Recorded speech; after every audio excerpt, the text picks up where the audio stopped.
To enable clients to respond quickly to situations that need attention, you must configure a VMS to detect problems and then send emails and text messages to the proper resources.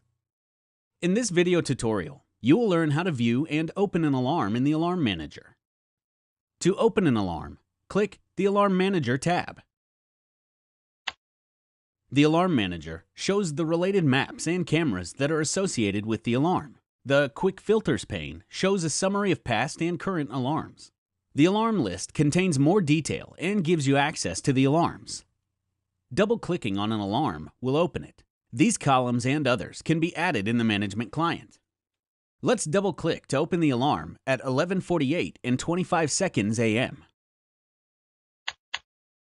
Depending on your permissions, you can assign an alarm to another user in the system, as well as change the state and its priority. You can also view the history of the alarm. Click the Close button to close this window. You just saw how to view and open an alarm in the Alarm Manager. Visit our YouTube site to view other tutorials in this playlist.